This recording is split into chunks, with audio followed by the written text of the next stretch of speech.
To the South Bay, solving homelessness has been a big part of San Jose Mayor Mahan's promise to the city. Mahan is highlighting the urgency of the issue, especially along the city's waterways. He cites a pending fine from the Regional Water Quality Control Board for failure to comply with the Clean Water Act. That could amount to a $60,000 a day by June of 2025. Now, at a town hall last night, he pushed for the creation of safe sleeping sites and expanding shelters to avoid those fines. The mayor is trying to rally community support and get the city council to decide on a solution moving forward. Our Jose Martinez has an update on the situation on the ground. I'm here in San Jose, where Mayor Mahan started working on finding ways to move homeless people away from waterways like the Guadalupe River in order to avoid fines from the water board. Susie has been living in this tent by the Guadalupe River in San Jose for almost 2 years. This is all I have. Okay. My bed,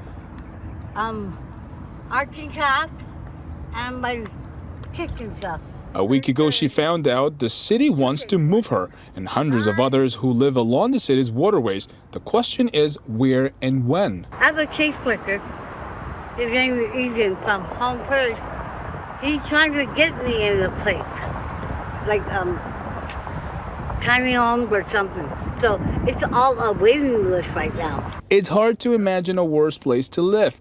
It can get cold, wet, muddy, not to mention there's been deadly flooding during storms. For your safety, the city of San Jose has issued a mandatory evacuation order. If you go down to the river, you have the rats, raccoons, all that out there. And it isn't just an eyesore. The encampments create waste that flows directly from the creeks to the ocean. And that might end up costing the city in more ways than one. The state is telling the city it needs to do more to clean up the waterways or face steep fines. Tens of thousands of dollars a day, started in mid-2025. Mayor Mahan's plan? Creating more safe sleeping sites, expanding shelters, and establishing no camping zones along 25 miles of waterways. The mayor also says he wants the county to add inpatient treatment beds for mental health and addiction, as well as bigger state and federal government investment before it's too late. But in the meantime, Susie is still out here without a clear path to follow. It takes time to fix it, but the thing is, they don't have like portable apartments or something like that. And ultimately, Susie tells me she is willing to work with the city if she can find a place to live as soon as possible. Well, the city of San Jose is already facing huge fines and restrictions from the Regional Water Quality Control Board because of the amount of pollution going into the streams that feed into San Francisco Bay. And so it's under that backdrop that the mayor announced today that the status quo for encampments along the waterways is no longer acceptable.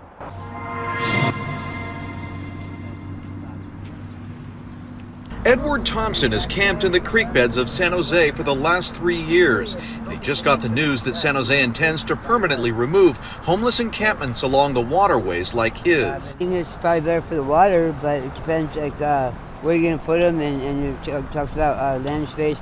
I like along the creek. We've had significant encampments on... Mayor Mahan and members of the city council ventured out along the banks of Coyote Creek to see the camps and the pollution that make their way into the water. I'm glad, frankly, that the Regional Water Control Board is going to force us to be more pragmatic in creating alternatives for the folks who are living out here. Every time a major storm passes through, tons of trash, batteries, and harmful chemicals are washed downstream. Environmental groups can only do so much to remove the debris.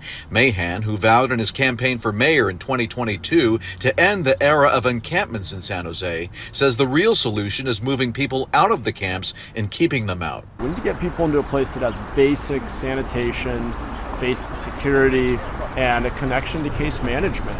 We cannot continue to allow the perfect to be the enemy of the good. We can't have a 20, 30-year strategy for eventually building enough affordable housing to deal with what is truly an emergency on our streets. An estimated 1,000 people live in San Jose creek beds. Currently, there's not enough available housing to bring all of them inside. City Council member Pam Foley says people who often oppose homeless shelters in their neighborhoods are going to have to step up to help solve the problem. It is really important that the neighborhoods agree to and find the benefit in constructing these emergency housing facilities in their neighborhoods. Mahan says the council will be taking action over the next 6 months to plan and spend tens of millions of dollars to build more emergency shelters and safe parking lots. After that, the camps will be cleared and enforcement action will be taken to stop them from coming back. We have a responsibility in government for providing safe, dignified alternatives to encampments, and when they're provided, individuals have a responsibility for taking advantage of them. I'm on a waiting list at the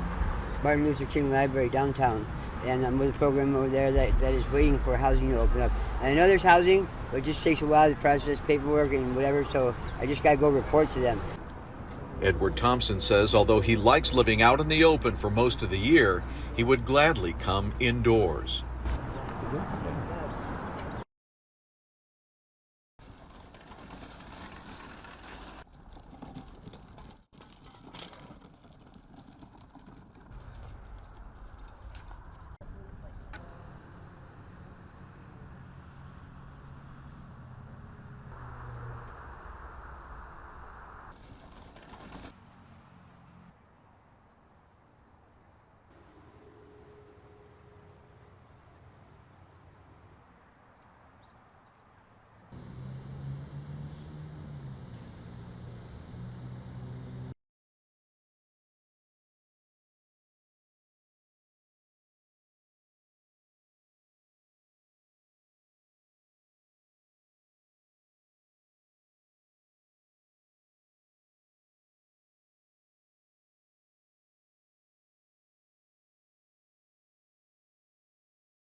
What I've been saying all along is that the status quo is unacceptable, it's unsustainable, and we will be accountable for getting people into safe, managed locations off of our streets and, for purposes of our stormwater permits, out of our creeks.